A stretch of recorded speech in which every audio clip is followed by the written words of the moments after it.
Si Ying Song ay isang mahina, taunang lalaki na nagtrabaho bilang isang security guard sa isang paaralan at palaging pinapahiya ng mga babae. Gayunpaman, siya ay mabilis na naging mas malakas pagkatapos nagisingin ang kanyang kapangyarihan bilang isang cultivator, pagkatapos nito ay naghiganti siya sa kanyang mga bullies. Ngunit bago nangyari iyon, isang maganda na babae na nagngangalang Mizo ang lumapit sa labasan ng isang residential floor isang gabi at binuksan ang pinto gamit ang mahika.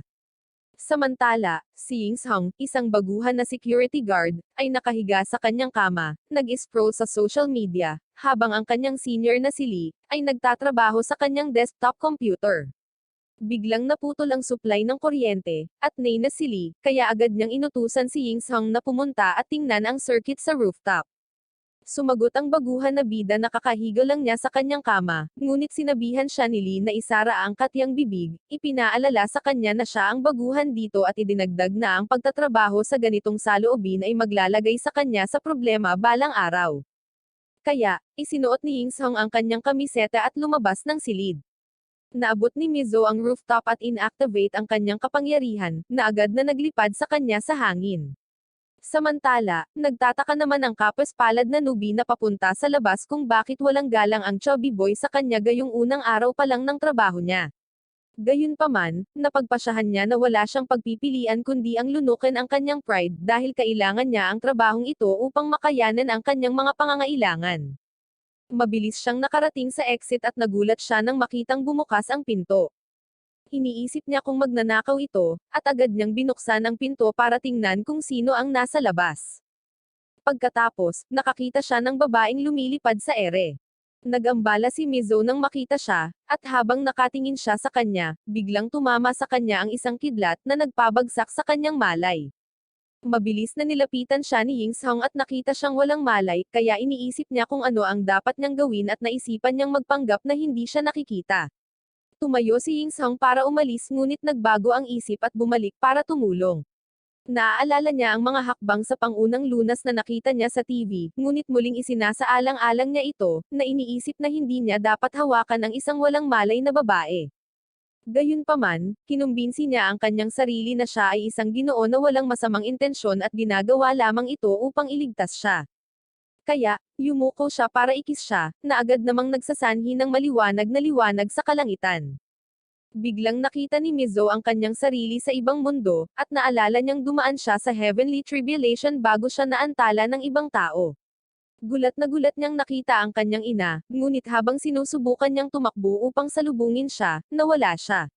Nagkamalay si Mizo at nakita niya ang isang taunang bida na naglilipat ng kanyang nakakasuklam na hininga sa kanyang bibig, kaya binigyan siya nito ng isang angkop na sampal. Mabilis na humingi ng paumanhin si Ying Song, na ipinagtanggol na ibinigay lamang niya ang kanyang unang kiss upang iligtas siya. Lalong nagalit si Mizo nang sabihin niya sa kanya na sinayang lang niya ang kanyang unang kiss, at pagkatapos ay tumugon si Ying Song na ito ay ang kanilang unang kiss. Pero tinamaan na naman niya ang mukha niya dahil pinili niyang maging walang modo. Umalis si Mizo na galit na nangangatuwiran na siya ay naging pabaya, ngunit hindi siya gaanong nabalisa dahil hindi niya nakitang ginagamit niya ang Heavenly Tribulation, dahil ang Cultivation World ay pinamumunuan ng batas ng jungle. Kung sino mang mortal ang masangkot, tiyak na sila ay masasawi. Habang naglalakad si Mizo, bigla niyang napansin ang isang kumikinang na liwanag sa kanyang mga kamay at agad na nakaramdam ng sakit. Natuklasan niya ang isang bagay na mali sa kanyang kapangyarihan, at nagtataka kung bakit ang kanyang cultivation ay nabawasan sa mga nakaraang antas kahit na siya ay nabigo.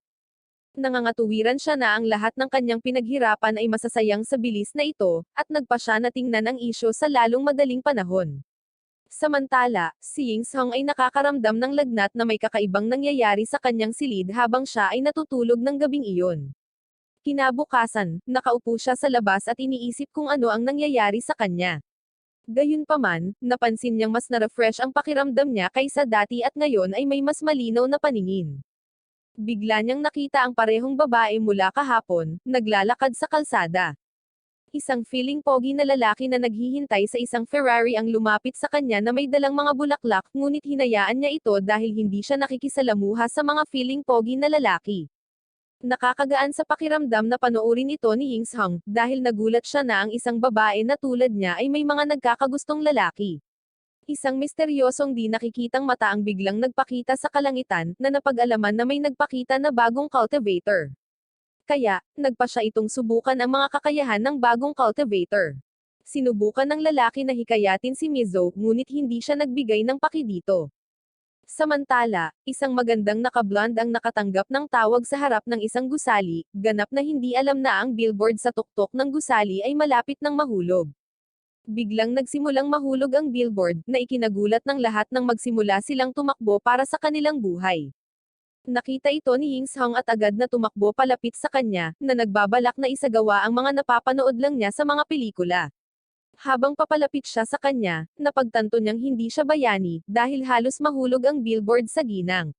Gayunpaman, nakakabigla siyang nag-activate ng kidlat mula sa kanyang kamay na nagpataboy sa billboard sa isang kalapit na gusali, na nagligtas sa ginang. Agad siyang nahimatay sa pagod at maya-maya ay nagising na nakatali sa kama. Nakita niya si Mizo at nagulat siya nang malagay siya sa isang posisyon na sinusubukang akitin siya, ngunit sinabi ni Ying Song sa kanya na hindi niya siya type, kaya agad siyang napatayo sa kahihiyan. Tinanong niya ito kung ano ang gusto niyang gawin, at sumagot si Mizo na gusto niyang bawiin ang pag-aari niya, na ikinagulat niya dahil wala siyang matandaang kinuha sa kanya. Tinukoy ni Mizo ang babaeng iniligtas niya kanina at sinabi sa kanya na ginamit niya ang kanyang kapangyarihan, ngunit sa palagay ni Ying Song na ito ay isang kalokohan lamang. Agad niyang isinaaktibo ang kanyang kapangyarihan at sinabi sa kanya na siya ay isang cultivator. Pagkatapos ay binibigyan niya siya ng dalawang pagpipilian, ang masawi sa ilalim ng kanyang kapangyarihan or linangin kasama niya at maging immortal na magkasama. Pagkatapos, pareho silang nasa elevator or isang hotel para sa kanilang private cultivation practice. Hinahangaan ni Ying Song ang magagandang tanawin ng bustling city, sinabing hindi niya ito napansin noon. Gayunpaman, sinabi sa kanya ni Mizo na nakikita lamang niya ang ibabaw, dahil ang karamihan sa mga bahagi ng lungsod ay puno ng kadiliman. Tinanong ni Ying Song kung alam niya kung ano ang nangyayari sa mga madilim na lugar, at sinabi niya sa kanya na hindi. Kaya, sinabi ni Ying Song sa kanya na ang panunood ng mga matangkad na bahagi ay sapat na, ngunit ang tingin ng dalaga ay tulala lamang siya. Sinabi niya sa kanya na alam niyang may mga madilim na lugar sa mundo, at may mga bagay na nangyayari na maaaring magpagalit at magpadesperado sa mga tao. Gayunpaman, tinanong niya si Mizo na kung ang cultivation ay makapagbibigay sa kanya ng gayong dakilang kapangyarihan, kung gayon bakit hindi gamitin ang gayong kapangyarihan upang tulungan ang mga nasa dilim. Ngunit si Mizo ay patuloy na tumitingin sa kanya na parang tulale, at sinabi sa kanya na ang usapan ay walang kabuluhan. Malapit na silang makarating sa rooftop, at tinanong niya kung gagawin nila ang conservation training dito. Tumugon si Mizo sa pamamagitan ng pagtatanong sa kanya kung gusto niyang lumaki ng mabilis or mabagal, at sumagot siya na gusto niyang lumaki ng mabilis. Sinabi niya sa kanya na tumalon, pagkatapos, sinasabi na ang mga tao ay karaniwang nakakakuha ng napakalakas na lakas kapag ang kasawian ay darating. Nag-aalinlangan si Ying Song na maaaring mabaigo siyang gisingin ang kanyang kapangyarihan, at sinabi ni Mizo sa kanya na magkakaroon lamang ng balita sa pahayagan sa susunod na araw tungkol sa pagkasawi ng isang security guard ng paaralan. Idinagdag niya na siya ay magiging target ng iba pang mga cultivator sa lalong madaling panahon kung hindi siya ma-awaken, dahil siya ay mahina, at hinihimok niya siya na subukan ito. Lumapit si Ying Song sa gilid ng rooftop, natakot na baka masawi siya, ngunit hinawakan siya ni Mizo at itinulak. Nagsisimula siyang magpanik habang siya ay nahuhulog at nagsisikap na gisingin ang kanyang kapangyarihan, ngunit nabigo. Patuloy siyang nahuhulog at mas natakot, iniisip na ito na ang katapusan niya. Gayunpaman, tumalon din si Mizo sa kanya at sinabi sa kanya na masasawi silang magkasama. Nakahawak sa kanya, patuloy silang nahuhulog, at biglang bumuo ng mga pakpak si Ying Song kung saan ligtas silang nakalapag. Siya ay agad na naglulunsad muli sa himpapawid, dinala siya sa kanyang mga bisig at lumipad ng napakahusay na parang ginagawa niya ito sa loob ng 15 taon. Dinala niya siya sa langit, at habang sinusubukan niyang magbiro, nagalit si Mizo, sinunggaban siya, at ibinagsak siya sa lupa ng napakabilis. Sinakal niya ang kanyang leeg at sinabi sa kanya na huwag magmayabang, lahat kailangan mabayaran, na nakakagulat sa kanya. Ipinaliwanag ni Mizo na ang modernong mundo ng paglilinang ay parang kagubatan na kulang sa mga mapagkukunan, at ang mga cultivator ay ang mga hayop na naninirahan sa kagubatan. Ang mga cultivator na ito ay nagtatago sa mga madilim na lugar upang mapanatili ang isang uri ng balanse na walang nakakaalam kung nasaan ang iba.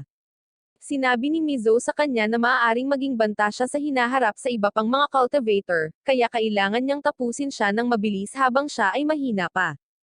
Sa lalong madaling panahon ay pinakawalan siya nito at binalaan siya na huwag ilantad ang kanyang sarili sa susunod, dahil maaaring hindi siya suswertehin. Samantala, ang isang matanda ay nakikita na ang ilang gumagalaw na espiritong enerhiya ay nagpakita muli, at ito ay mabilis na tumataas. Tinawag niya si Yui, ang kanyang subordinate, at sinabi sa kanya na hanapin at subukan ang lakas ng may-ari ng pagbabago-bago ng kapangyarihan. Sinabi niya sa kanya na gawin ito ng tahimik, at idinagdag na dapat siyang tapusin kung siya ay isang mahinang tao. Kinabukasan, nang bumalik sina Yingzhong at Mizo, hinahangaan niya ito na parang talunan. Nagkita silang muli ng lalaki noong nakaraang araw, na naghihintay sa kanya mula noon na parang walang ginagawa, para manood sila ng mga pelikula. Gayunpaman, sinabi ni Mizo sa kanya na pagod na siya, dahil kakauwi lang niya mula sa hotel kasama si Yingzhong. Nagpagalit ito sa lalaki, kaya hinawakan niya si Yingzhong at tinangka itong hampasin, ngunit ipinakita sa kanya ni Mizo ang kanyang lugar at sinabihan siyang umalis. Maya-maya, habang nilalaro ni Yingzhong ang kanyang telepono, nakita ito ni Mizo at nabigla siya na gumagamit siya ng makalumang telepono. Kaya, binibigyan niya siya ng bagong telepono dahil siya ay mahirap at hindi kayang bayaran ang isa. Nasasabik siya at pinahahalagahan siya. Pagkatapos, nagpasya siyang magtanong sa kanya. Tinanong niya siya kung bakit siya tumanggi na tapusin siya, kahit na sinabi niya na sa mundo ng paglilinang ang mahina ay nagtatago mula sa pagkasawi sa mas makapangyarihang mga nilalang. Si Mizo ay tumugon na ito ay dahil ang kanyang espiritong enerhiya ay nasa kanya, at kung siya ay masawi, ito ay mawawala rin.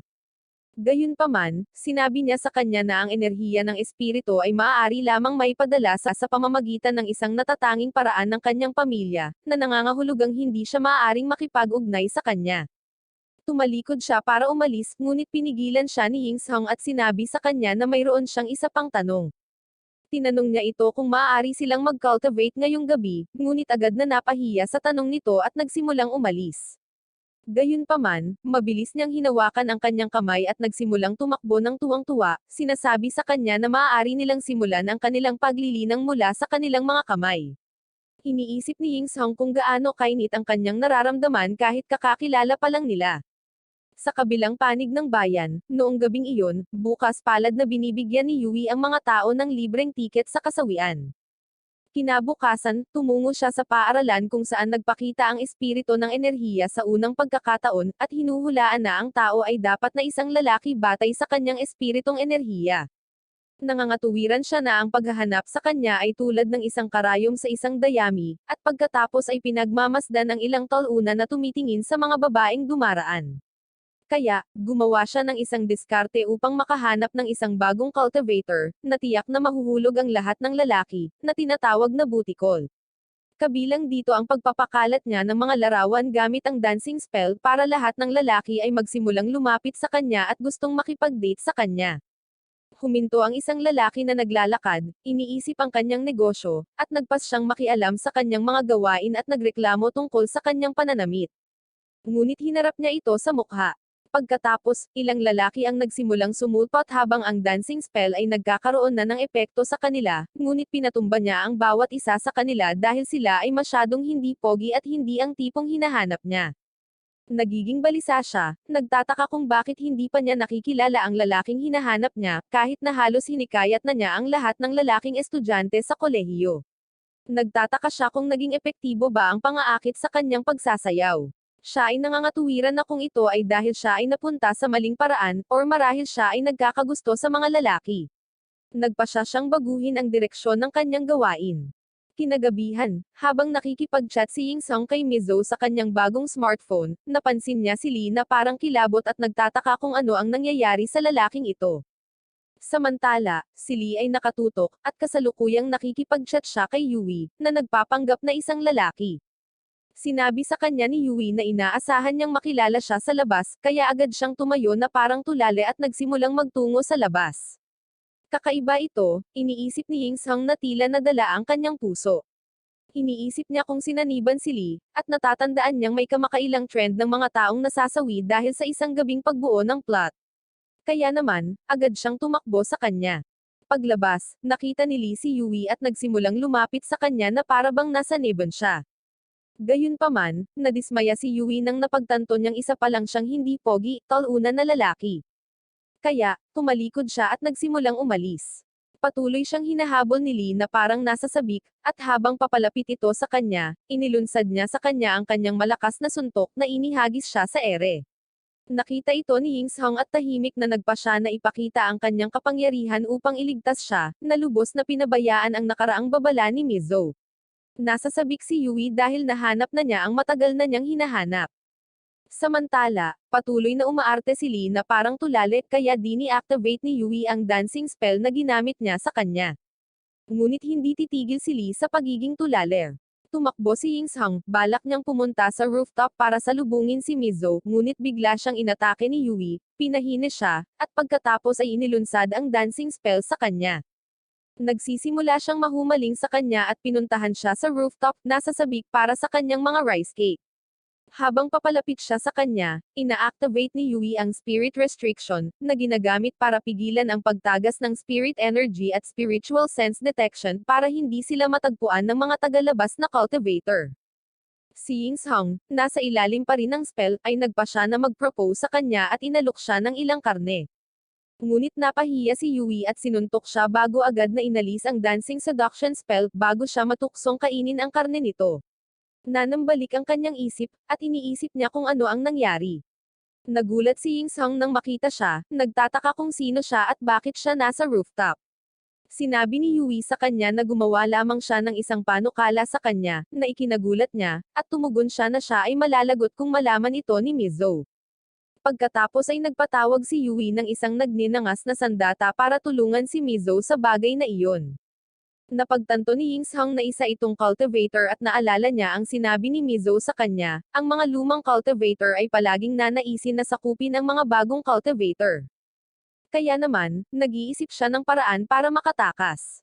Inabala niya siya at mabilis na sinubukang makatakas, ngunit habang lumilipad siya, biglang sumulpat si Yui sa kanyang likuran, hinawakan ang kanyang pantalon, at pinabagsak sa lupa.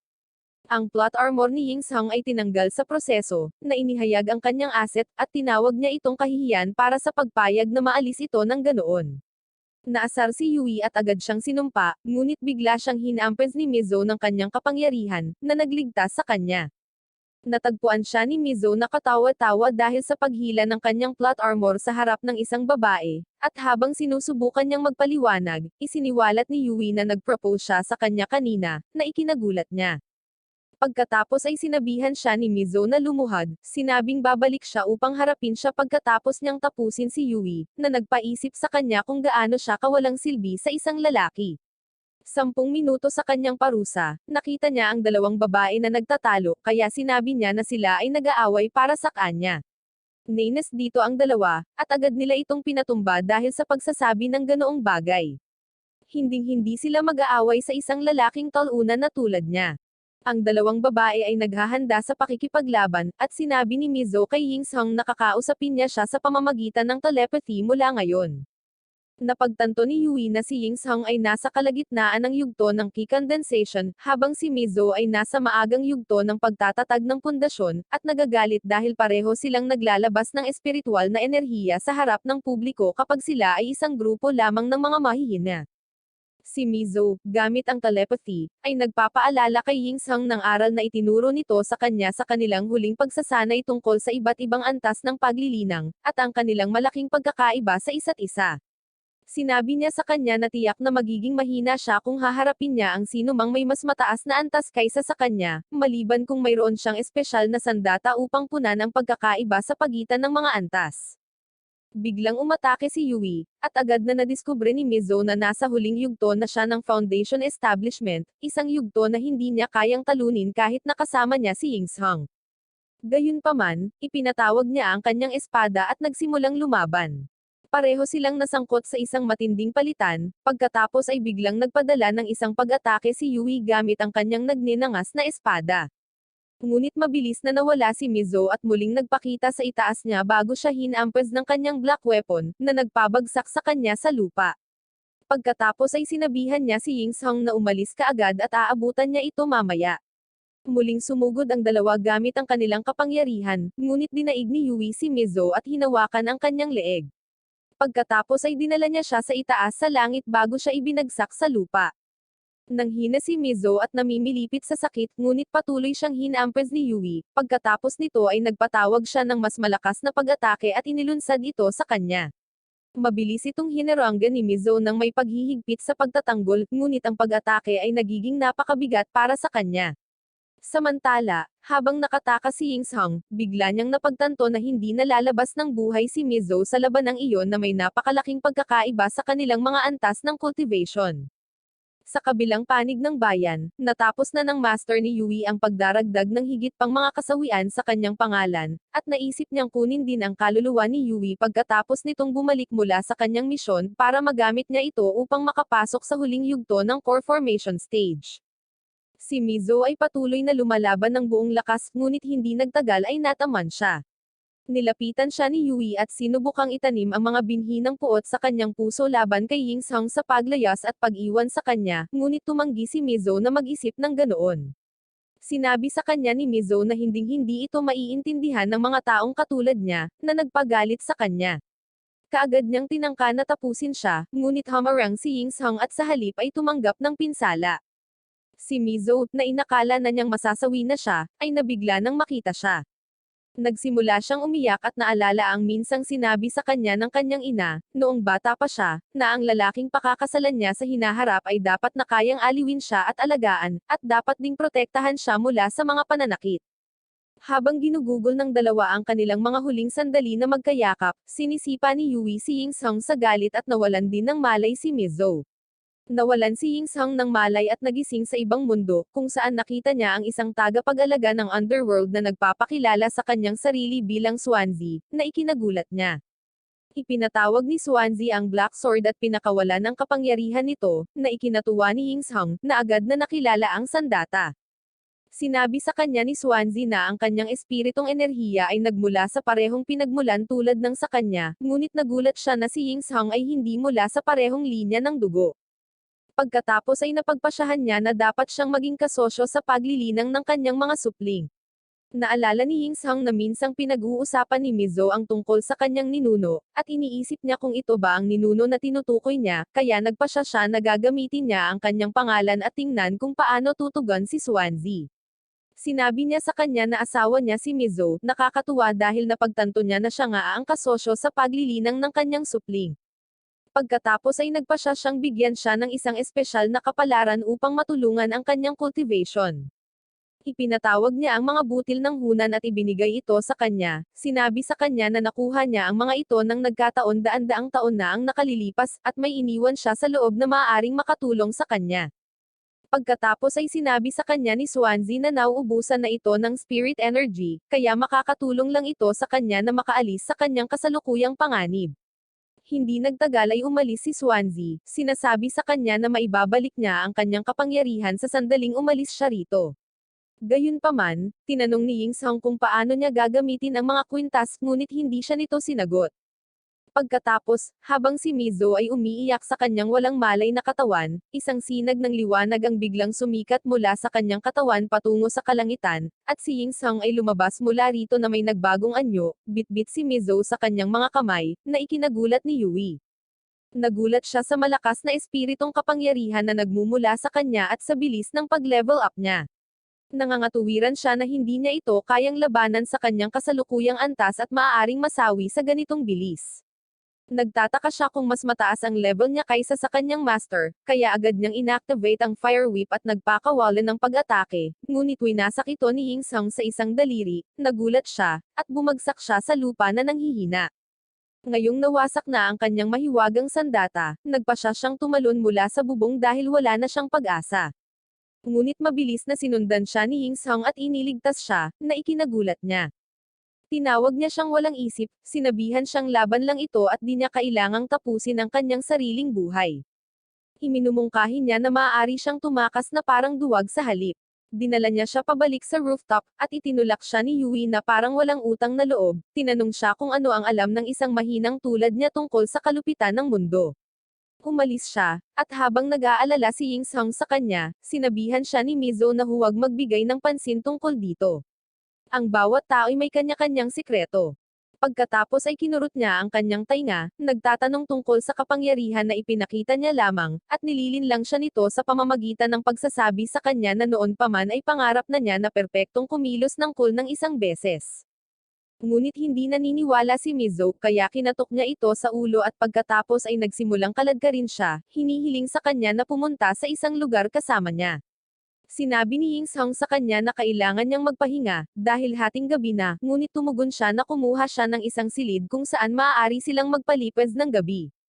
Nang maglaon sa silid ng hotel, tinanong niya siya kung bakit biglang tumaas ang kanyang kapangyarihan, ngunit sinabi ni Ying Song na hindi niya alam, sinusubukang iwasang sabihin sa kanya kung ano ang eksaktong nangyari. Sinabi niya sa kanya na ang kanyang kakayahang sumipsip ng kanyang espiritong kapangyarihan ay isang misteryo, ngunit si Ying Song ay patuloy na nagpapanggap na walang alam, kaya nagpasya siyang gumawa ng mga espesyal na hakbang. Itinali niya siya sa kama at ini-mount siya, handa na para sa ilang maayos na biyahe, na nagpapaisip sa kanya kung ano ang gagawin niya. Sinabi ni Mizo sa kanya na ito ang paraan ng co-cultivation mula sa pamilya ng Leaf at pagkatapos ay kinis siya. Sinabi ni Mizo sa kanya na huwag matakot na nagpapaliwanag na ang paraan ng co-cultivation ay maaaring magkasundo sina Ying at Yang sa pamamagitan ng pagpayag sa kanilang espiritong kapangyarihan na umikot sa kanilang mga katawan, pagkatapos nito ay maaari na silang magpatuloy. Pumasok si Ying Song sa ibang mundo at nakakagulat na pamilyar ang eksena. Nag-fuse ang kanilang espiritong kapangyarihan, at bigla niyang nakita ang malalalim na alaala na nakatago sa kanya. Nagising siya sa isang kakaibang field tila memorya ni Mizo, at lumilingon-lingon sa paligid kung nasaan siya. Nakita niya ang isang nakalock na pinto at nilapitan niya ito. Sa sandaling mahawakan niya ito, sumisikat ang liwanag mula rito at agad itong bumukas, dinadala siya sa isang bagong kapaligiran kung saan may isang patak ng dugo na nahuhulog mula sa isang bulaklak. Tumitig siya, nagtataka kung ano ang nangyayari, pagkatapos ay biglang nagpakita ang batang si Mizo, na may malungkot na mukha, at sinimulan niyang hilahin ang kanyang damit nang hindi nagsasalita.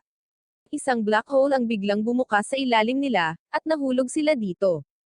Samantala, si Mizo ay nasa alaala din ni Ying Song, patungo sa dagat ng kanyang kamalayan.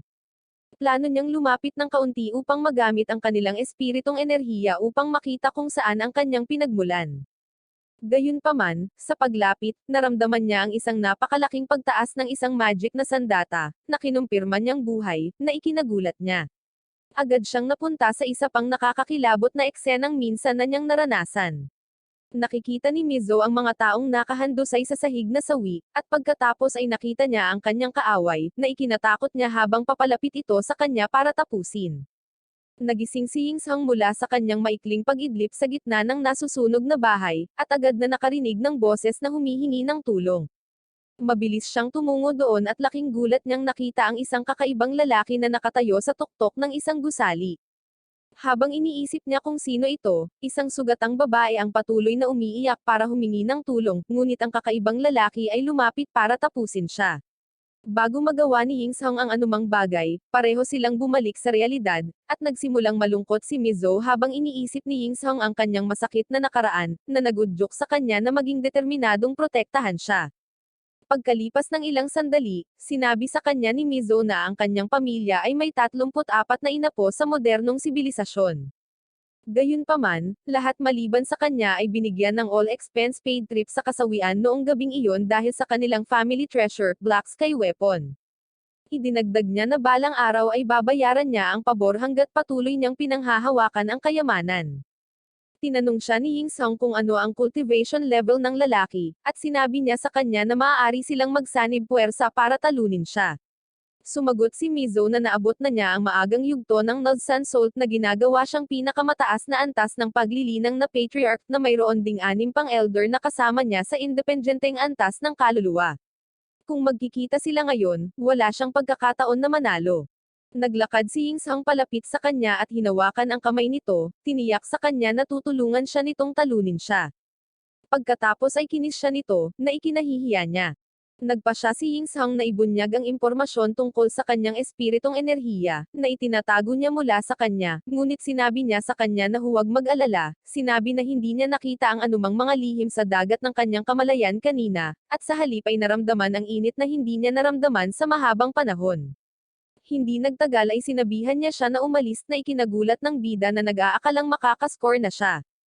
Nang gabing iyon, sa kanyang pagbabalik sa paaralan, natuklasan niya na ang Hunan beads na nakuha niya mula kay Swansea ay wala na kung saan, kaya nag-aalala siya kung paano sila mabubuhay sa modernong mundo ng paglilinang. Pagbalik sa kanyang dorm, laking gulat niya nang makita si Yui na nakahiga sa kanyang kama na nakasuot ng pantulog na damit, naghihintay sa kanya. Sinabi ni Yui sa kanya na kailangan niya ng pabor mula sa kanya, ngunit kung paano siya manamit ay hindi makakapidyo sa asset ni Ying Sung na mag-hello. Sinabi niya sa kanya na wala siyang mapupuntahan at tinanong kung maaari siyang matulog sa kanyang kama, na nag-udyok sa kanya na tanungin kung saan siya matutulog. Pagkatapos ay sinamantala ni Lee ang pagkakataon at inalok siya ng espasyo sa kanyang kama, ngunit mas gusto ni Ying Sung na matulog sa sahig, dahil nag-aalala siya sa kaligtasan ng kanyang asset. Kinabukasan, isang grupo ng mga lalaki, sa ilalim ng impluwensya ng dancing spell, ay pumilya kay Yui para humingi ng kanyang kamay sa isang relasyon. Pero na si Yui na puro mga hindi gwapo na lalaki ang inaakit niya. Dumating ang isa pang hindi gwapo na lalaki sakay ng kotse, halos matamaan ang isa sa kanila na nahuhulog sa isang posisyon na si Lee ay hindi taut-utol na may gawin. Nakita ng lalaki si Mizo na paparating at nagsimulang magpasikat, inanyayahan siyang makipag-date, ngunit sinabi sa kanya ni Mizo na siya ay masyadong hindi kagwapuhan, at na dapat niya itong pangalagaan at protektahan sa buong buhay niya kung maging kwalipikado siya na mapasa kanya. Pagkatapos ay sinabi ni Mizo sa kanya na si Yui ang pinakaangkop para sa kanya, ngunit sinabi ni Yui na ayaw niya ng mahinang lalaki na hindi kayang protektahan siya. Sinabi ng isa sa mga lalaki na manliligaw na maaaring siya ang lalaki, ngunit pinatahimik niya ito, sinusuntok at tinuturo si Ying Sung, na sinasabing siya ang gusto nito. Napahiya si Ying Sung, iniisip ang gulo niya, at habang papalapit siya kay Mizo, sinabi niya sa kanya na iniisip niyang manood ng sine kasama niya. Ipinaramdam din agad sa kanya ni Yui ang kanyang plot armor, sinabing gusto rin niyang manood ng pelikula kasama siya, na nakakainis kay Mizo. Pareho silang nagsimulang mag-away sa kanya, at ang iba pang mga lalaki sa paligid ay nagsimulang magsuka ng dugo dahil sa selos. Mamaya sa sinehan, walang tigil sa pag-aaway ang dalawang babae dahil sa kanya. Hindi man lang sila nanonood ng pelikulang pinuntahan nila. Pagkatapos ng pelikula, nadiskubre nilang umuulan, at nagkamali si Ying Sung na subukang ialok sa kanila ang kanyang kamiseta na gagamitin para protektahan ang kanilang sarili mula sa ulan, ngunit napunit nila ito habang nagpupumiglas, itinulak din siya sa ulan sa proseso. Kinabukasan, may dalang regalo si Ying Sung para kay Mizo, umaasang mapatahimik siya sa hindi pagkakaunawaan nito tungkol sa relasyon nila ni Yui. Gayunpaman, sa kanyang daan papunta kay Mizo, ang may pulang buhok na lalaki ay nakipag-usap sa kanya kasama ang ilang mga talunan na lalaki na tulad niya, na nagbabalak na harapin siya para sa pag-agaw sa kanyang crush mula sa kanya. Tinanong siya ng mga lalaki kung alam niyang nasaktan niya ang isang tao, ngunit sinabi ni Ying Sung na wala siyang alam. Agad nilang tinangka na hampasin siya, ngunit nilinlang niya sila at sinubukang makatakas. Ngunit ang butler ni Zhao ang dahilan ng pagbagsak niya. Tinakbuhan siya ng mga lalaki, ngunit bago nila siya maabot, nakita sila ni Yui at Mizo mula sa malayo at mabilis na lumapit sa kanya upang iligtas na inaatake sila. Pagkatapos, ipinakita ni Ying Sung ang kanyang regalo kay Mizo, ngunit sa pagbukas nito upang makita kung ano ang naruroon, napagtanto niya na siya ay talagang walang iba kundi walang isip. Sinabi niya sa kanya na siya ay walang karanasan dahil ito ang kanyang unang pagkakataon na magbigay ng regalo, at naisip niya na ang mga babae ay gusto ng manok.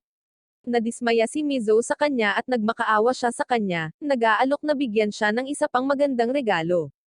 Samantala, si Yui, nang makita kung paano kumilos ang dalawa sa isa't isa, ay nagseselos at umalis. Kasunod nito, habang magkasamang naglalakad sina Mizo at Ying Sung na nag-uusap tungkol sa Reg Along kakatanggap lang niya sa kanya, nakita nila si Yui na nauuna sa paglalakad at ikinatuwiran ni Ying Sung na katulad niya ito noon, palaging mag-isa. Sinabi niya kay Mizo na gusto niyang puntahan siya at pumayag siya, kaya tumakbo siya para salubungin siya. Nag-alok siya na maging kaibigan niya, ngunit tinaboy niya ang kamay nito, na sinasabi sa kanya kung hindi naging mabilis ang pagtaas ng antas ng kanyang cultivation noong nakaraang araw, tapos na sila ngayon. Sinabi rin niya na ang tanging dahilan kung bakit siya naging malapit sa kanya ay dahil mayroon itong malakas na enerhiya, at mapoprotektahan siya mula sa panganib. Gayunpaman, sinabi ni Ying Song sa kanya na huwag mag-alala tungkol dito dahil paprotektahan din niya siya. Ngunit tinanong niya siya kung si Mizo ang nagsabi sa kanya na pumunta at pukawin siya. Sumagot siya na hindi niya naintindihan si Mizo na ipinaliwanag na siya ay nasa kanyang espiritual na mundo at natuklasan na siya ay nagdadala ng pasanin ng pagkasawi ng kanyang pamilya. Sinasabi niya sa kanya na nakakaramdam din siya ng pag-iisa tulad nila. Sinabi ni Yui na akala niya ay isa lamang siyang mayamang babae, ngunit tumugon siya na si Mizo ay naglalagay lamang ng isang malakas na harapan bago ang iba, samantalang siya lamang ang maaasahan niya. Napagtanto ni Yui na ito ang dahilan kung bakit desperado niyang pinoprotektahan si Mizo, at sinabi niyang gagawin niya ang lahat para protektahan din siya dahil magkaibigan sila. Gayunpaman, nahiya si Yui at tumakbo palayo habang tinatapik ni Mizo si Ying Song at sinabihan itong huwag siyang masyadong aliwin or magsiseload siya. Nang maglaon ng gabing iyon, isang lalaki at isang babae ang nagsimulang bumuo ng isang kaganapan, ngunit isang kakaibang lalaki ang biglang nagpakita, na nagkataong master ni Yui at nagbabala sa kanila. Sinusubukan ng lalaki na ipagtanggol ang kanyang babae na parang alpha male, ngunit binuhat siya ng matanda at pinitik ang kanyang leeg. Pagkatapos ay isinaaktibo niya ang kanyang kapangyarihan habang nangangatuwiran na ang prutas na tumutukoy kay Yui, na kanyang inaalagaan sa loob ng maraming taon, ay hindi hinog. Kasunod nito, dinala niya ang dalawang magkasintahan sa kanyang tirahan at sinalubong siya ni Yui doon, habang nag-iisip din ng paraan ng pagtakas para hindi na siya ang susunod na pagkain ng kanyang amo. Tinanong niya siya tungkol sa misyon na ibinigay niya sa kanya at humingi si Yui ng paumanhin na nabigo siya, at sinabing naging mas malakas si Ying Song sa panahon ng laban, kaya hindi niya ito natalo. Sinabi niya sa kanya na ayos lang, at sinabing umabot na siya sa panibagong breakthrough point mula nang maabsorb niya ang dugo ng dalawang magkasintahang kakatapos lang niya. Sa loob ng 10 araw, tatapusin niya sina Ying Song at Mizo, pagkatapos nito ay sisipsipin niya ang kanilang dugo hanggang sa antas ng last core formation. Pagkatapos ay inutusan niya si Yui na pukawin sila at huwag ipaalam sa kanila ang tungkol sa kanyang pag-iral. Sinimulan niyang ubusin ang katawan ng mga estudyante habang mabilis na umalis si Yui upang maiwasan din na makain. Kasunod nyon, ginalugad ni Ying Song ang kagubatan para hanapin si Yui, at pagkaraan ng ilang sandali, bigla itong sumulpat, mukhang parang balisa at nakasuot ng pantulog. Laking gulat niya nang makita siya at itinanong kung bakit niya ito tinawag sa kalagitnaan ng gabi at ganoon din ang pananamit, ngunit hindi siya nakinig sa kanya at nagsimulang alisin ang kanyang mga butones. Kinabahan si Ying Song, at mabilis na isinara ang kanyang mukha habang nag-iiwan pa rin ng isang siwang upang pagmasdan ang kanyang malalaking assets. Tinanong niya siya kung gusto niyang hawakan ang kanyang plot armor, ngunit nahihiya siya na sabihing oo at sinabi sa kanya na hindi niya maaaring ipagkanulo si Mizo. Nagalit si Yui at agad na ipinatawag ang kanyang magic weapon. Pagkatapos ay sinimulan niyang salakayin siya, ngunit naiiwasan niya ang lahat ng kanyang mga welga. Sinabi niya sa kanya na gamitin ang kanyang espiritong enerhiya, ngunit tumanggi si Ying Song, sinabing hindi niya kayang labanan ang kanyang kaibigan. Sinabi niya sa kanya na masasawi siya pagkatapos, at sa lalong madaling panahon ay tinangka siyang atakihin tulad ng ginawa niya sa nakaraan, ngunit hindi siya lumaban or lumalaban dito, pinaiyak siya habang sinuntok siya dahil sa hindi paggamit ng kanyang espiritong enerhiya. Tinanong niya kung bakit hindi niya ito ginamit, at tinapik ang kanyang ulo habang sinasagot niya na ito ay dahil ang kanyang espiritong enerhiya ay sinadya para protektahan siya. Nakita sila ni Mizo sa posisyong ito at binyantaan na tapusin siya dahil sa panloloko sa kanya, kaya mabilis silang naghiwalay. Pagkatapos ay sinabihan sila ni Yui na kahit na hindi niya sila tatapusin, gagawin din ito ng kanyang master. Ngunit sinabi sa kanya ni Ying Song na ito ang dahilan kung bakit kailangan nila ang kanyang tulong. Pagkatapos ay isiniwalat ni Yui na naramdaman ng kanyang master ang paglabas ng kanilang espiritong enerhiya, na ikinagulat nila, at napagtanto nilang ipinadala siya ng kanyang master upang labanan sila upang subukan ang kanilang kapangyarihan sa pamamagitan ng pakikipaglaban. Sinabi sa kanila ni Yui na malapit nang maabot ng kanyang master ang gitnang yugto ng pagbuo ng core at pagkatapos nito, tiyak na tatapusin niya sila, na nagpapaunawa kay Yingzong na oras na para simulan ang paghahanda para sa kanilang pagkasawi. Samantala, natapos na ng master ni Yui ang pagkonsumo ng dalawang estudyante at nasa sabik na ang kanyang cultivation level ay mabilis na tumataas. Nangangatuwiran siya na ang kailangan niya ngayon ay ang dugo ni Yingzong at Mizo na magpapapunta sa kanya hanggang sa gitnang yugto ng core formation na magliligtas sa kanya ng 10 taon para sa kanyang paglilinang. Napagpasyahan ni Yingzong na ang master ni Yui ang problema, ngunit sinabi na ang pagkontra ni Yui sa kanyang master ay isang paglabag sa moral na kodigo. Gayunpaman, sinabi ni Mizo na ang relasyon ng guro at mag-aaral ay hindi umiiral sa modernong mundo ng paglilinang, kung saan ang mga tao ay nagpaplano ng kasamaan sa likod ng bawat isa. Pagkatapos ay tinanong ni Yingzong si Yui kung nagsasanay na siya sa kanyang master mula sa murang edad at ikinwento niya ang kanyang nakaraan sa kanya. Matagal na ang nakalipas, nakatira siya sa isang maliit na nayon at ikinatuwa ng kanyang mga magulang. Wala siyang kaibigan at palagi siyang binubuli ng ibang mga bata, na karaniwang tinatawag siyang halimaw. Natapos siya sa pagpapabagsak sa kanila para sa pagtapak sa kanyang mga daliri sa paa, kahit na sinubukan niyang pigilan ang kanyang sarili na magalit, at pumunta siya sa isang kuweba upang makilala ang kanyang nag-iisang kaibigan, isang espiritu ng ahas gaya ni best friend, at gumugol ng ilang oras sa pagpapakain at pagpapagamot sa kanya upang siya ay gumaling mula sa kanyang mga sugat. Nais ni Yui na ang kanyang nag-iisang kaibigan ay maging tao pagkatapos gumaling mula sa kanyang mga pinsala upang makausap niya siya, at maipakita sa lahat kung gaano siya kamahal ng kanyang kaibigan. Akala niya ay magkaibigan na sila magpakailanman, ngunit isang trahedya ang maghihiwalay sa kanila sa kalaunan. Isang araw, habang papunta siya sa kuweba upang makita ang espiritu ng ahas, dumaan siya sa isang manghuhuli na abala sa pagsisinungaling sa ilang mapanlinlang na karamihan. Biglang nakita siya ng manghuhuli na naglalakad at sinubukan siyang pigilan, ngunit mabilis siyang umalis, ayaw makinig sa kanyang mga panloloko. Gayunpaman, sa kanyang pag-alis, nagsimulang lumapit ang matanda, sinabi sa kanya na mayroon siyang espesyal na katawan at nag-aalok na pangunahan siya sa paraan ng to. Pero hindi siya pinansin ni Yui, at inisip lang ang mga pagkain na kailangan niyang dalhin sa kaibigan. Nagpatuloy sa pagsasalita ang matanda at bigla siyang pinayuhan na layuan ang halimaw na iyon na tinawag niyang kaibigan, na ikinagulat niya. Idinagdag niya na ang halimaw ay ang isa na magpapawala sa kanya ng lahat ng mayroon siya kung hindi siya humiwalay sa kanya, ngunit tumakbo si Yui na tumangging makinig sa kanya. Hindi nagtagal ay nakarating siya sa kuweba at nakita niyang tumapon ang ilang kulay pula kung saan-saan. Nagulat siya at agad na tumakbo pabalik sa bayan. Nadapa siya at napasubsob, ngunit sa pagtingali niya, naramdaman niya ang pagkabigla ng kanyang buhay nang makita niya ang kanyang lungsod sa apoy.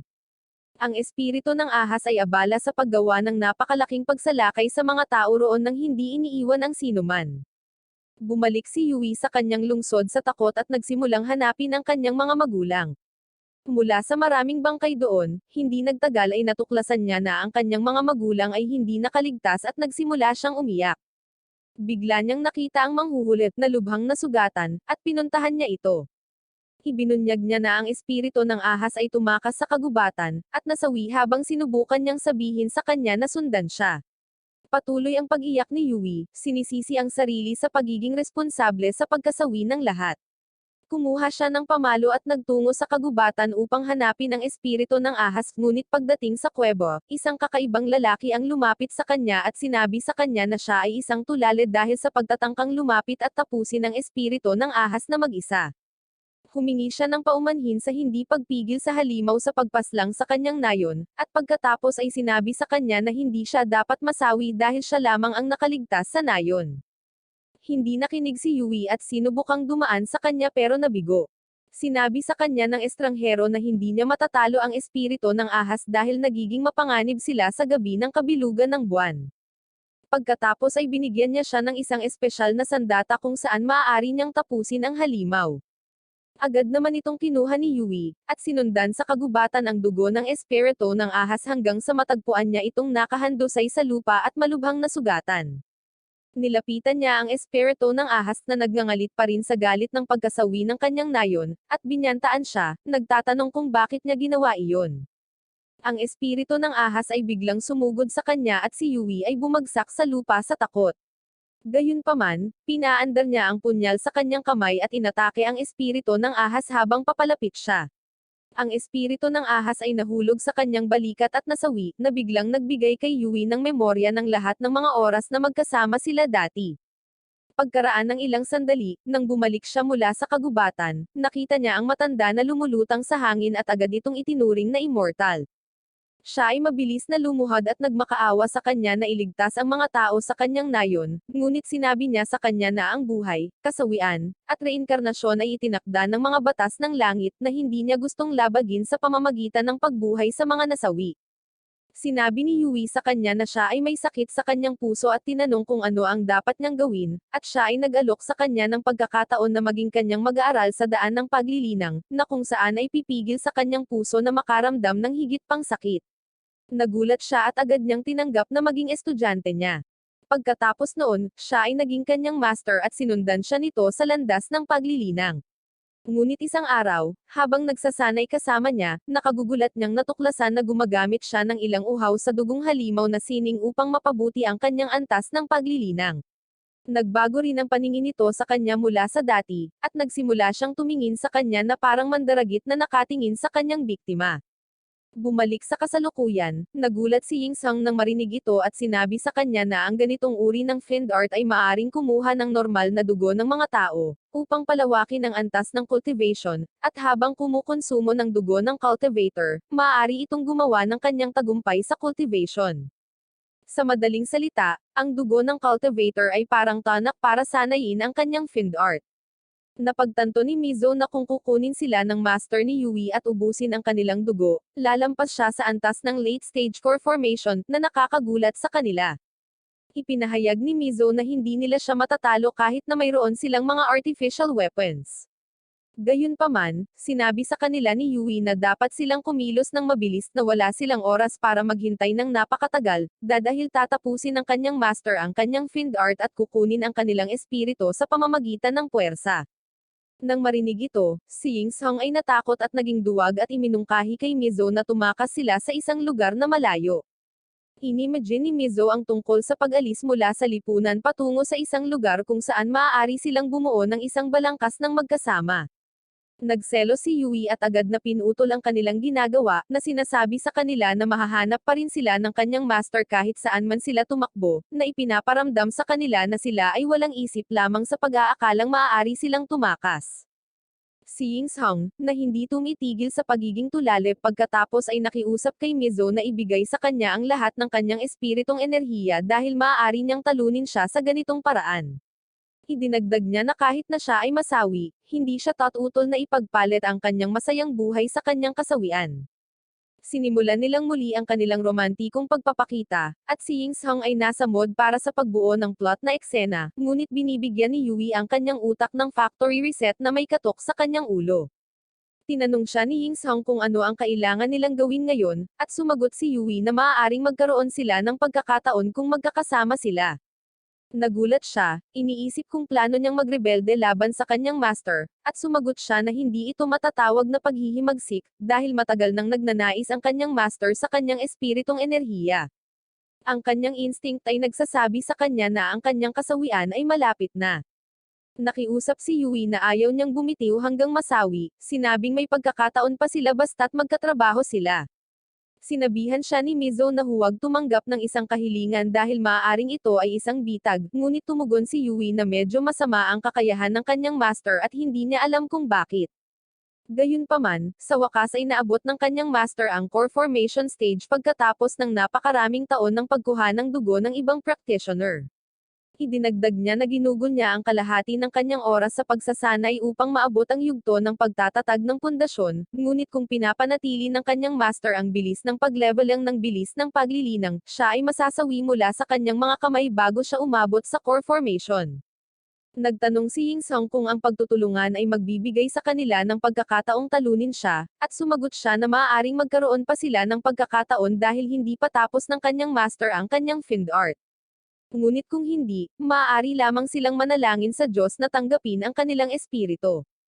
Sinabi pa niya na kailangan nilang samantalahin na hampasin muna siya habang nakababa ang kanyang bantay, ngunit tumutol si Mizo, at sinabing kahit magsanib puwersa silang tatlo, mayroon lang silang isang grupo ng mga mahihina sa harapan niya. Gayunpaman, ipinaliwanag ni Yui na ang kanyang fiend art ay may malubha na kahinaan, at kung maakit nila siya sa kanilang bitag, maaaring may pagkakataon na talunin siya, na nakakagulat sa kanila.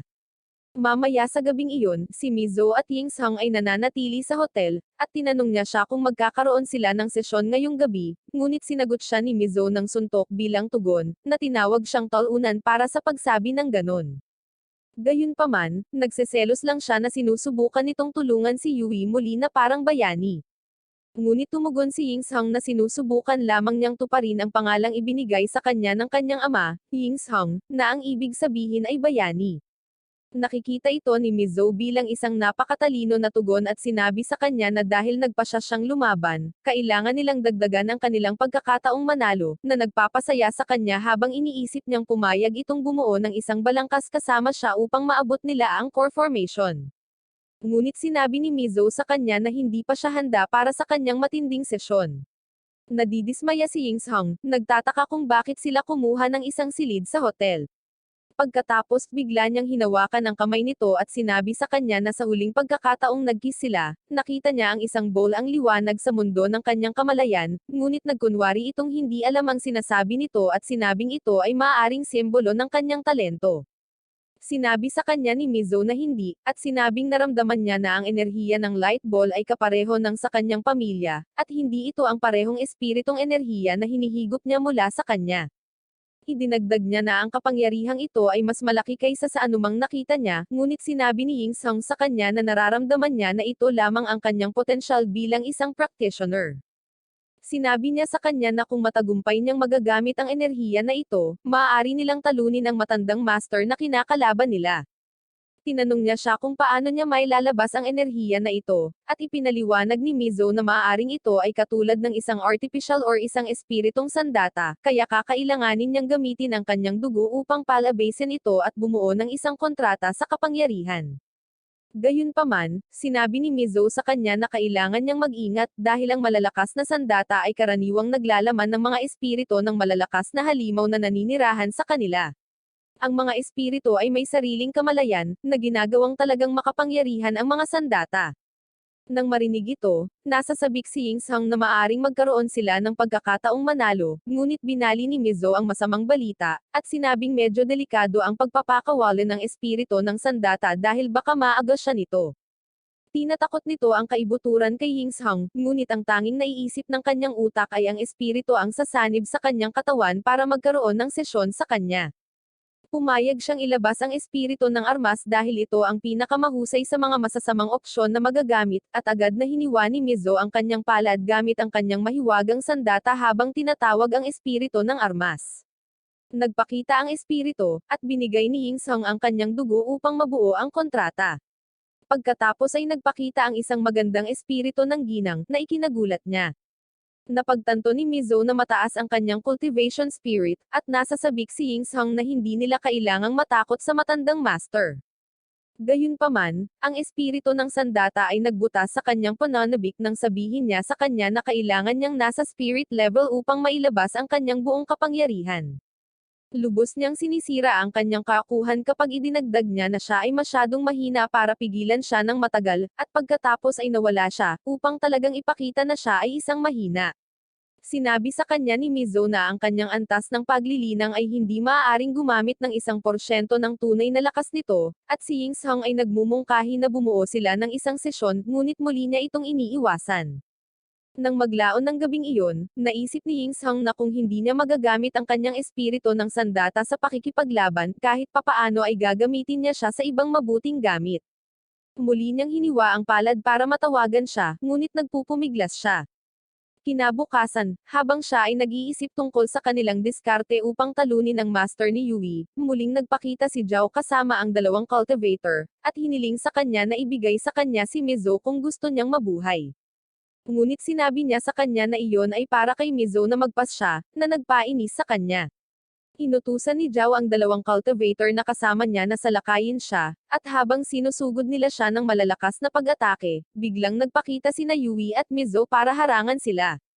Pareho nilang ipinatawag ang kanilang mga espesyal na sandata, at nang makita ito, ang dalawang cultivator ay nasa sabik, kaya napagtanto ni na Yui at Mizo na sila ay nakikipaglaban sa mga mangangaso ng armas.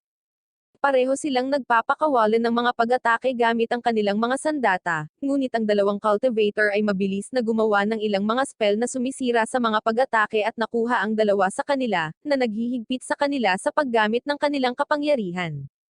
Sinubukan din ni Ying Song na lumaban, ngunit hindi nagtagal ay pinabagsak nila siya. Binyantaan siya ng isa sa mga cultivator na kakainin siya kung hindi ibibigay ni na Yui at Mizo ang kanilang mga armas. Nagsimulang magsalita ng masama si Ying Song, at nagpa siya ang lalaki na tapusin siya ng tuluyan. Ngunit nang siya ay magtangkang atakihin siya, isang maliwanag na liwanag ang biglang sumikat, at ang kanyang sandata na espiritu ay nagpakita upang iligtas siya. Pinakawalan din niya si Mizo at Yui, na ikinagulat ng dalawang cultivator, na pagkatapos ay agad na nagtangkang tumakas, ngunit pinigilan sila ni Mizo, at lumuhad sila para magmakaawa. Samantala, ang master ni Yui ay nanonood mula sa malayo, at nasasabik siya na ang mga ito ay malapit ng maging kanyang mga handog para maabot ang huling yugto ng core formation.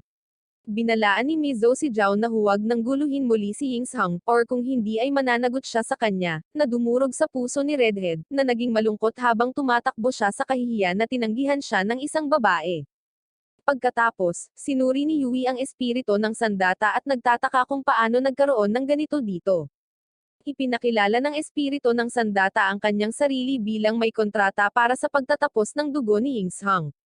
Nagulat si Mizo na sinanay niya itong mabuti sa loob lamang ng isang gabi, at sinabi ni Yui na minsang nakita niya ang kanyang makapangyarihang cultivation weapon. Ngunit agad na naalala ni Ying Song na sinabihan siya ni Swansea na huwag sabihin kahit kanino ang tungkol sa pakikipagtagpo niya sa kanya, kasama na ang sandata na ibinigay niya sa kanya, kung hindi, hindi niya ito hahayaang magpahinga. Nangangatuwiran si Ying Song na ang mga butil ng Hunan ay may kaugnayan sa ninuno ni Swansea, at hindi niya masabi sa kanya ang tungkol sa sikreto, kaya mabilis siyang nagsinungaling na hindi niya alam kung saan nanggaling ang sandata.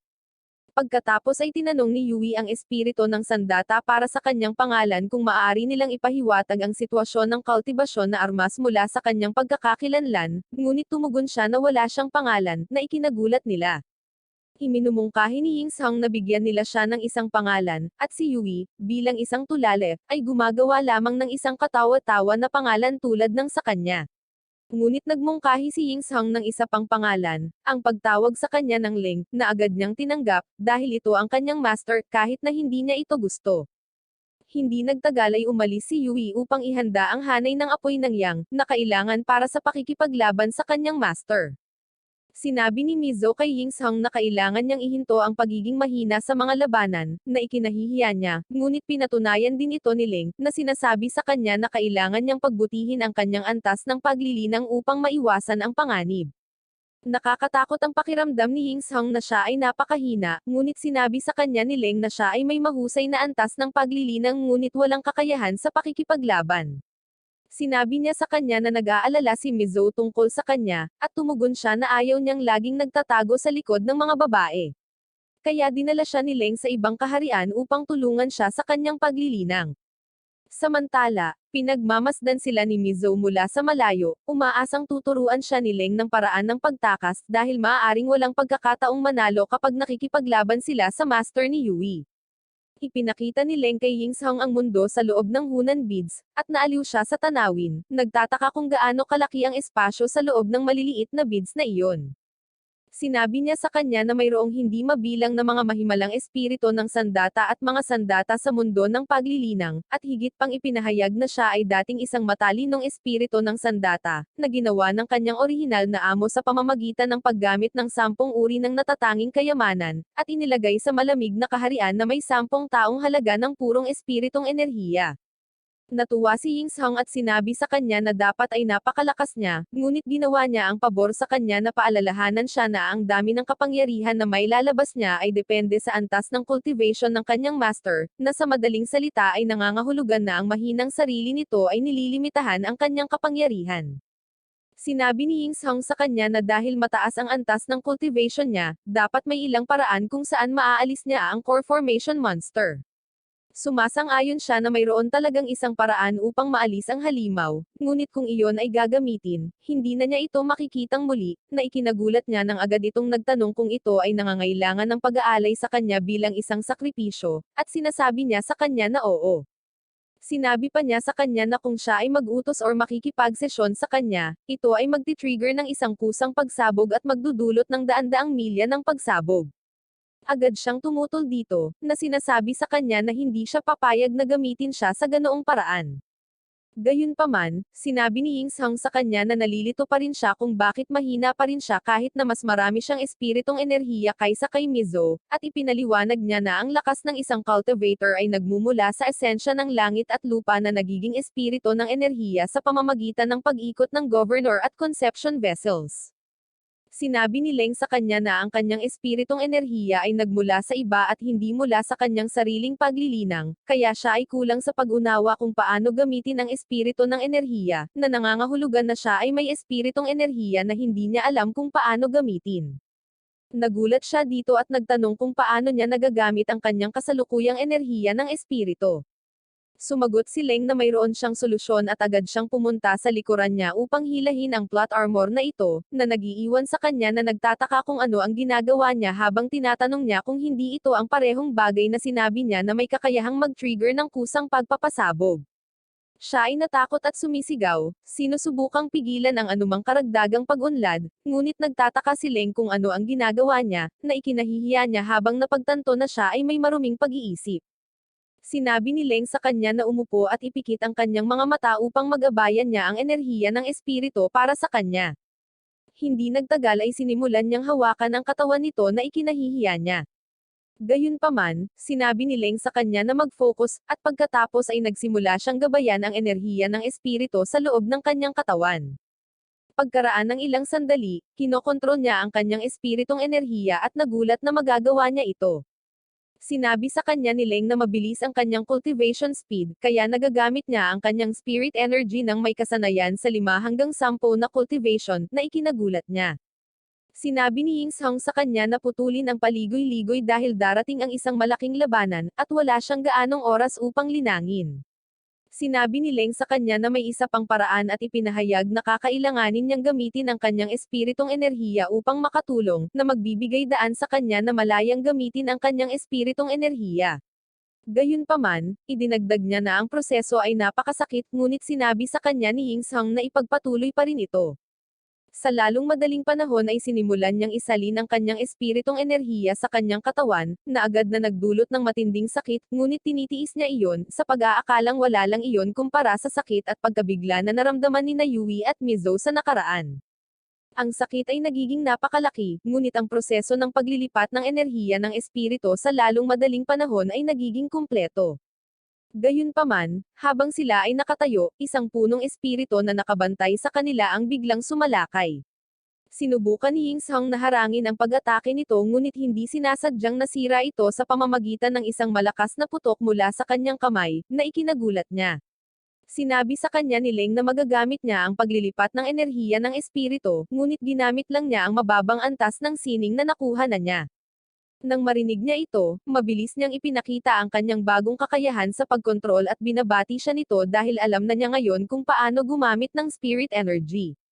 Tinanong niya siya kung bakit nagkaroon ng espiritu ng puno, at sumagot si Leng na hindi niya alam ang lahat ng sikreto ng Hunty Beads kahit na matagal na siyang nanatili rito. Gayunpaman, ang tanging alam niya ay mayroong maraming enerhiya ng espiritu at ang konsentrasyon nito ay higit pa sa labas ng mundo.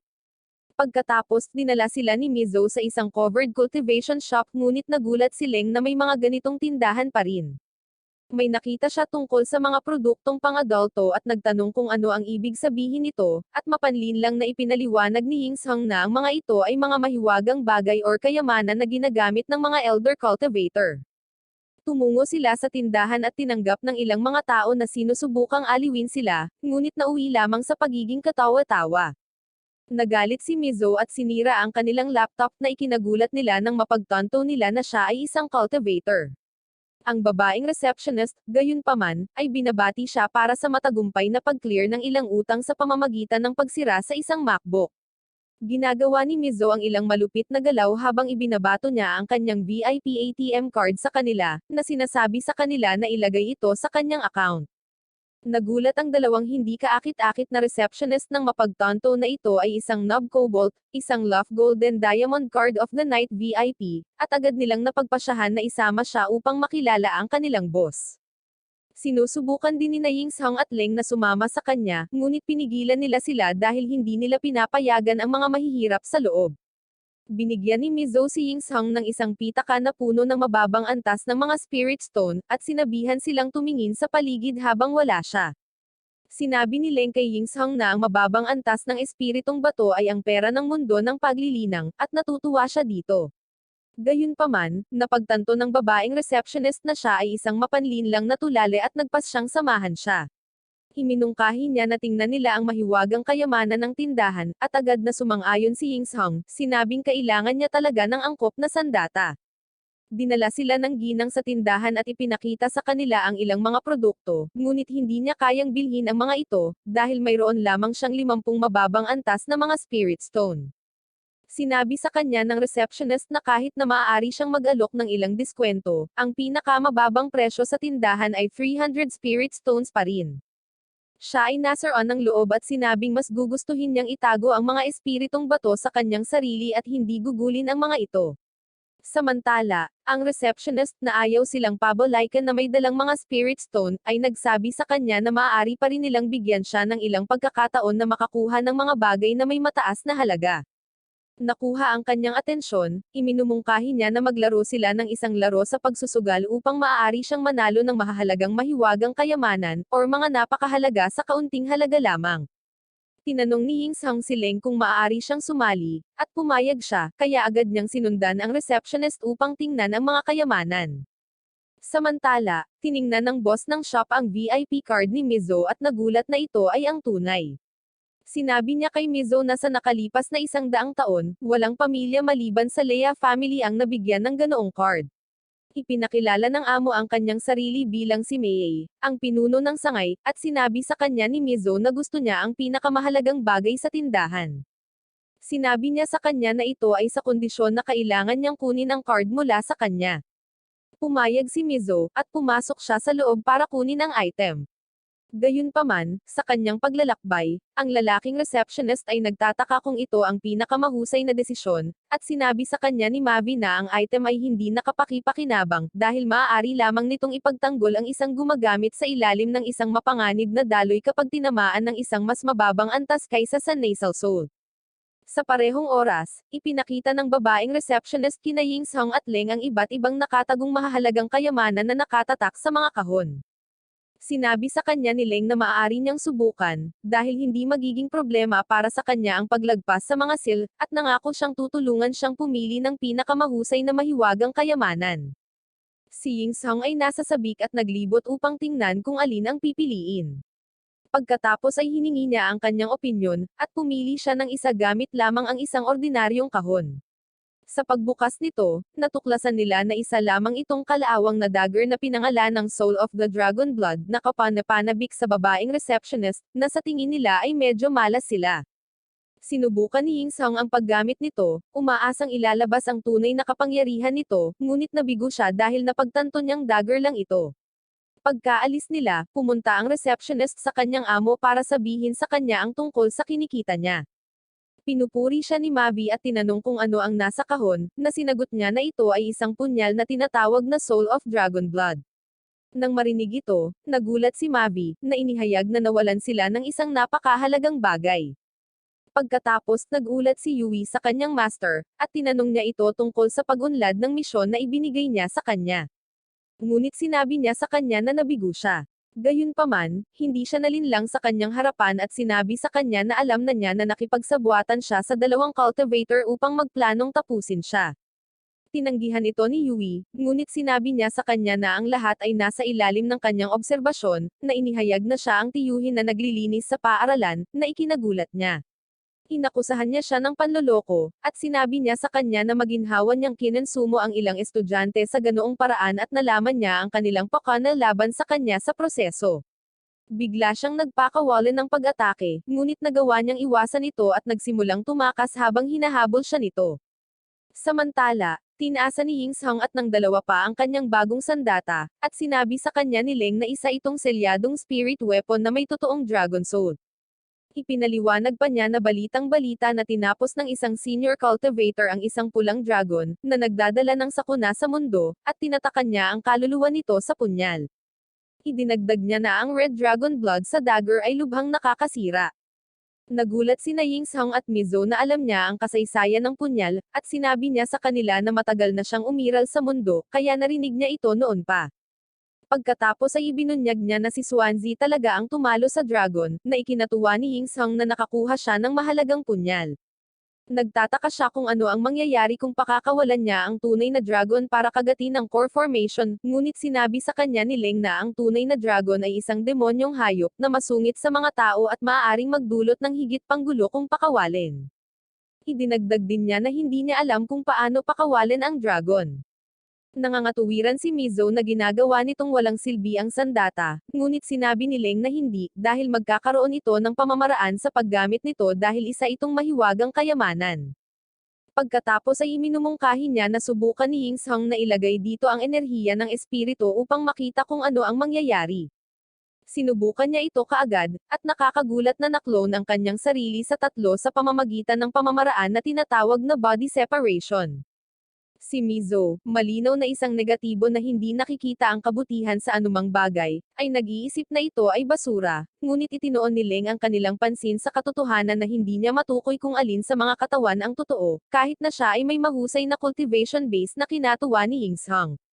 Nagulat din si Mizo na maaari na niyang magamit ng malaya ang espiritu ng enerhiya, at sinabi ni Ying Song sa kanya na lahat ito ay salamat kay Leng, na hindi sumuko sa kanya. Bigla siyang nakatanggap ng mensahe mula kay Yui sa pamamagitan ng telepathy, na ipinaalam sa kanya ang tungkol sa intensyon ng kanyang master na tapusin sila at sinabihan siyang magkita sa itinalagang lokasyon. Ipinaalam niya ito kay Mizo at agad na sinubukang umalis, ngunit natakot siya at nagtanong kung gusto niya talagang gawin ito, na sumagot siya ng oo. Pagkatapos ay binigay niya sa kanya ang pendant na nakuha niya mula sa covered cultivation shop, at sinabihan siyang mangako na mananatiling buhay kahit anong mangyari. Agad silang umalis na determinado si Ying Song na protektahan si Mizo anuman ang mangyari. Patuloy na hinahabol ng matandang master si Yui, at ibinunyag niya na noon pa man ay plano na niya mula noong kinuha niya ito bilang kanyang estudyante, na sa huli ay akitin siya para maabot niya ang huling yugto ng core formation, na iniinis siya. Samantala, sinabi ni Mizo kay Ying Song na hindi sila sapat na malakas para talunin ang kanilang kalaban, at iminumungkahi nilang subukan nilang maghanap ng paraan para magamit ang array dahil ito ang susi nila para manalo. Gayunpaman, ang instincts ni Ying Song ay nagsasabi sa kanya na may kakaiba sa lahat ng ito, ngunit hindi niya alam kung ano. Hindi nagtagal ay na-corner ng masamang cultivator si Yui habang sinusubukan niyang tumakas, at dahil hindi na siya makatakbo, nagpasya siyang labanan siya sa lahat ng mayroon siya. Ngunit sinabi niya sa kanya na wala siyang pagkakataon. Sinubukan niyang atakehin siya, ngunit hamarang din si Ying Song sa isang pag-atake, na nagligtas sa kanya. Napagtanto ng masamang cultivator na ginagamit niya ang paghihiwalay ng katawan, ngunit hindi siya nagbigay ng halaga tungkol dito at nagpakawalan ng malakas na pag-atake na tinatawag na bloody palm sa kanilang tatlo. Mabilis na humakbang sina Yui at Mizo para labanan ito, ngunit naapektuhan sila. Umatake si Ying Song gamit ang kanyang mga clone, habang sinusubukan naman nina Yui at Mizo ang kani-kanilang mga pag-atake, ngunit hinarang sila ng matanda. Sinabi si Yui na masyadong malakas ang kanyang cover at kailangan nilang hanapin ang mga kahinaan nito, kaya nagpasya silang mag-atake ng magkasama.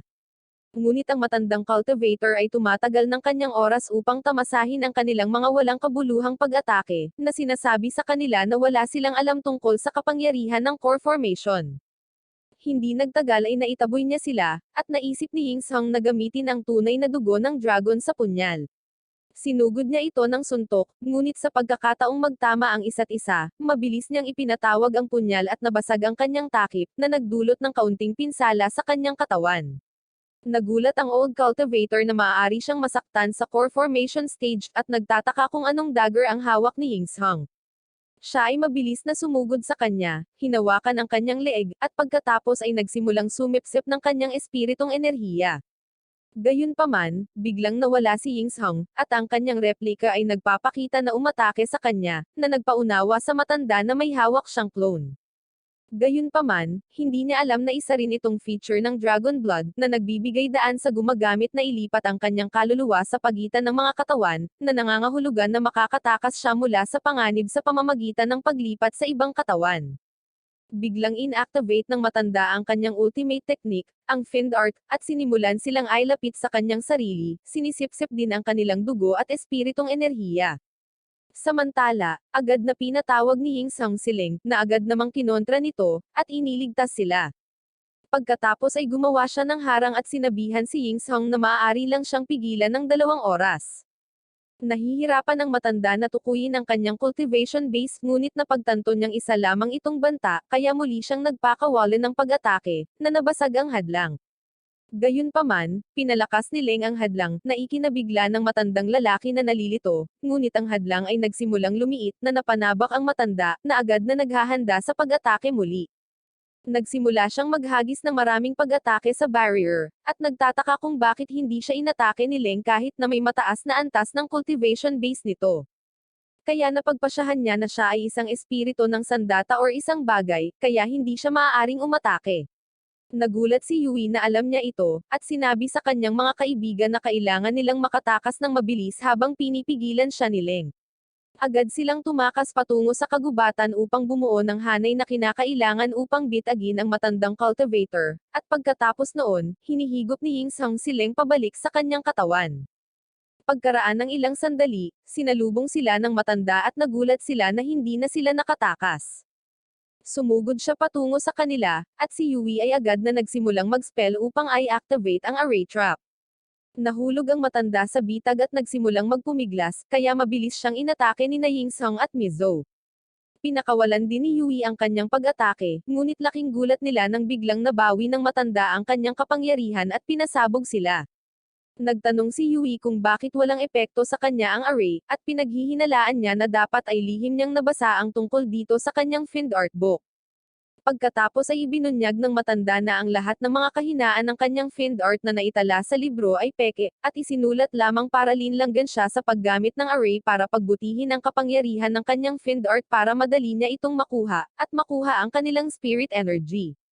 Sina Yui at Mizo, na napagtatanto na sila ay matatalo na, ay nagsimulang tumakas, at habang sinusubukan ng matandang cultivator na pigilan sila, tinawag ni Yingsung si Leng, na hamarang sa kanya habang sila ay tumatakas. Nangangatuwiran siya na tumatakas na ang kanyang mga kalaban, at nag-iisip siya ng paraan para pigilan sila. Bigla siyang tumawag kay Yui at nagsimulang magsalita tungkol sa pagpaslang sa kanyang nayon, na ikinagulat niya. Isinalaysay ng matanda na 20 taon na ang nakalilipas, na subaybayan niya ang espiritu ng ahas sa kanyang nayon upang mahanap ang core ng espiritu ng ahas. Gayunpaman, hindi niya inaasahan na makakahanap siya ng isang 6 na taong gulang na nakarating na sa huling yugto ng quick condensation. Natuklasan niya na siya ay may katawan na kayang-kaya ng mag-cultivate ng sarili mula nang ipanganak. Nakita niya ito bilang isang kayamanan at nagplanong gamitin siya upang malunasan ang kanyang kaila-hilakbot na katalinuhan. Nagbalat kayo siya bilang manghuhuli at sinubukan siyang kumbensihin na sumama sa kanya, ngunit tinanggihan siya nito. Kaya't nagpasya siyang tapusin ang kanyang buong nayon habang nagkukunwaring espiritu ng ahas, at pagkatapos ay gumamit ng isang mahiwagang damo na maaaring maging ligaw sa espiritu ng ahas. Hinakala ng babae na tinapos ng espiritu ng ahas ang kanyang nayon at humingi ng tulong sa kanyang paghihiganti, na naging dahilan upang sumunod siya sa kanya at maglinang sa ilalim ng kanyang pag-aaral. Pagkatapos ay sinabi ng matandang cultivator kay Yui na hindi lang siya ang nakuha niya, ngunit nakuha rin niya ang core ng espiritu ng ahas. Nang marinig niya ito, napaiyak siya sa pag-iisip tungkol sa kaibigan. Siya ay nagagalit at agad na nagpatawag ng apoy habang siya ay tumungo pabalik sa kanya. Sinundan siya ni Yingsung, at habang papalapit si Yui sa matanda na may matinding pag-atake, hiniranggan siya ng matandang lalaki ng isang malakas na hadlang. Gayunpaman, biglang sumulpot si Ying Song habang siya ay ginulo at inatake siya ng kaluluwa ng tunay na Blood Dragon. Siya ay nagalit at nag-activate ng isang malakas na diskarte sa pagkontrol ng sining, na nagsisimulang makaapekto sa lagay ng panahon. Samantala, si Redhead ay nasa kanyang pribadong jet sa kalangitan kasama ang kanyang mayordomo, at biglang may naganap na turbulence na humaharang sa eroplano para sa isang pag-crash. Mabilis na kumuha ng parachute ang piloto, naiwan si Redhead at ang kanyang mayordomo upang ayusin ang kanilang mga sarili. Ang isa pang lalaki, na hindi rin mahal si Redhead, ay kinuha ang pangalawang parachute at sinubukang iligtas ang sarili, ngunit pinigilan siya ng mayordomo, sinabing kailangan munang umalis ni Redhead. Ngunit sino ang nagmamalasakit kay Hai? Ang lalaki ay nakikipagpunyagi sa mayordomo, na sa kasamaang palad ay napunit ang parachute na nagpalipad sa lalaki sa labas ng mas mabilis kaysa sa mismong eroplano. Nakita ng mayordomo ang huling parachute, at agad na hinawakan ang kanyang amo habang naglalayong saluhin ang parachute na halos bumaba na sa eroplano. Samantala, si Mizo, na may isa pang plano, ay lumipad sa kalangitan at ibinalita ang bumagsak na eroplano bago ay activate ang kanyang ultimate technique na tinatawag na Heaven's Punishment. Itinuro niya ang bumagsak na eroplano patungo sa kanya, at nang makita ito, nagulat ang matanda, ngunit nagpapasalamat siya sa Diyos para sa kanyang buhay dahil si Mizo ay foundation establishment lamang, or kailangan niyang tumakas. Habang papalapit si Mizo kasama ang eroplano, agad na sinisimulan ng matanda ang kulog sa Heaven's Punishment para tumulong sa pag-level up hanggang sa huling yugto ng core formation. Sinundan ito ng isang napakalaking pagsabog mula sa pag-crash ng eroplano, at si Mizo ay nagsimulang ilihis ang mga pag-atake ng kidlat mula sa kanya. Hindi nagtagal ay nagtipon ang matanda ng isang malakas na kidlat sa kanyang kamay at itinaas ito kay Mizo, at itinapon siya. Mabilis na sinundan siya ni Ying Song upang iligtas siya, ngunit nang mahawakan siya nito, muling nagpakawalan ng malakas na pag-atake ng kidlat ang matanda. Gayunpaman, ang pendant na ibinigay ni Mizo kay Ying Song ay nag-activate at iniligtas ang mga ito, ngunit ang matanda ay hindi natinag. Kaya, sinubukan niya ang isa pang pag-atake habang papalapit siya sa kanila. Pinagsama ni Ying Song ang kanyang kapangyarihan kay Mizo's at pinakawalan ng Heaven's Punishment, na agad na pinutol ang isa sa kanyang mga braso. Lalo siyang nagalit at agad na pinakawalan ang kanyang pinakamalakas na pag-atake, ang Blood Engravings, na nagsimulang sumipsip ng kanilang dugo at espiritu ng enerhiya ng sabay-sabay. Binawasan ni Ling ang epekto ng pag-atake, ngunit hindi niya ito kayang pigilan habang si Ying Song ay nawawalan ng maraming espiritong enerhiya. Nangangatuwiran si Ying Song na dahil sa kanya nanggaling ang espiritu ng enerhiya ni Ling, kung maa-absorb ng matandang halimaw ang kanyang espiritong enerhiya, maaapektuhan din siya, kaya agad niya itong inutusan na bumalik sa Hunan Beads habang hinahawakan niya ang sitwasyon. Pagkatapos ay gumawa siya ng kanyang hakbang sa harap ng matanda habang ipinatawag niya ang kanyang punyal, ngunit ang masamang cultivator ay agad na nag-activate ng pagkontrol sa sining, na ginagamit niya upang kontrolin ang punyal mula sa kanyang kamay upang atakihin siya.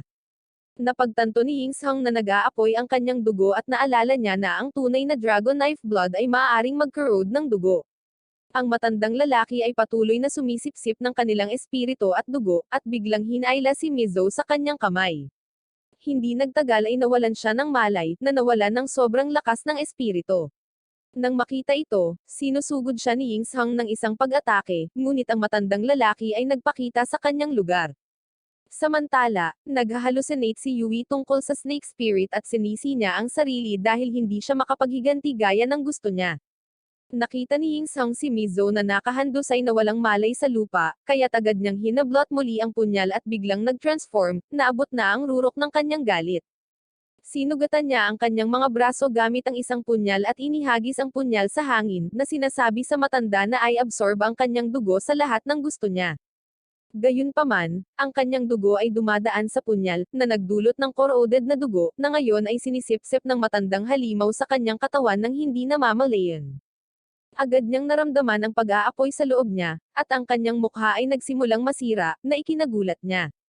Pinipigilan nito ang pagsipsip ng dugo, at agad na inilunsad ni Yui ang isang pag-atake sa kanya, ngunit ipinakita niyang muli sa kanya na siya ay mahina habang pinapalihis niya ang kanyang pag-atake at gumagawa ng isang goal kick. Sinubukan niyang salakayin si Ying Song, ngunit hinaranggan niya ito at agad siyang sinugod.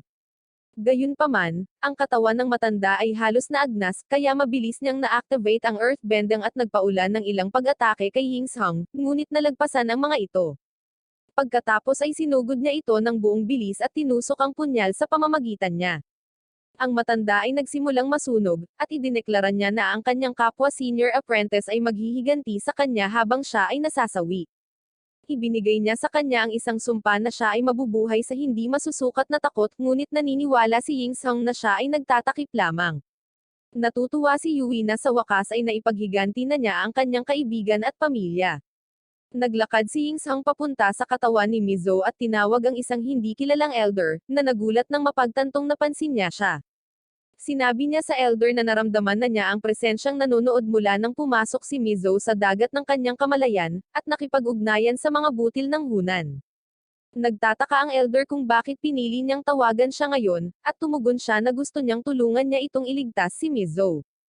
Tinanong siya ng elder kung bakit siya dapat tumulong, at yumuko si Yingzhong sa kanya, sinabi sa kanya na gagawin niya ang anumang hilingin niya. Pagkatapos ay sinabi sa kanya ng elder na binabantayan niya siya upang makuha ang kanyang mga butil ng hunan, kaya agad itong ipinatawag ni Yingzhong at inialok sa kanya. Ngunit ang hindi kilalang elder ay tumugon na hindi niya ito makukuha mula doon, dahil ang lugar na kanyang kinaroroonan ay iba sa kanyang espasyo. Sinabi niya kay Yingzhong, magsasagawa siya ng 3 taong tipan kung saan kailangan niyang dalhin sa kanya ang mga butil ng hunan. Tinanong ni Yingzhong ang pangalan ng espasyong kinaroroonan niya, ngunit sumagot ang elder na ang pagsasabi na ang pangalan ay pinaghihigpitan ng pinakamataas na tuntunin ng lugar, at kakailanganin niyang maghanap ng mga sagot para sa kanyang sarili. Pagkatapos ay tinanong ni Yingzhong kung ano ang mangyayari kung hindi niya matugunan ang mga hinihingi ng kasunduan, at sinabi sa kanya ng elder na ang buhay ni Mizo ay hindi magpapatuloy, na ikinagulat niya.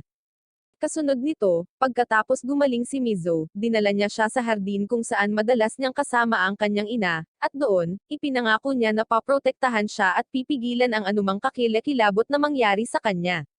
Pagkatapos nito, nagpa siya si Mizo na bawiin ang kanyang tunay na unang kiss.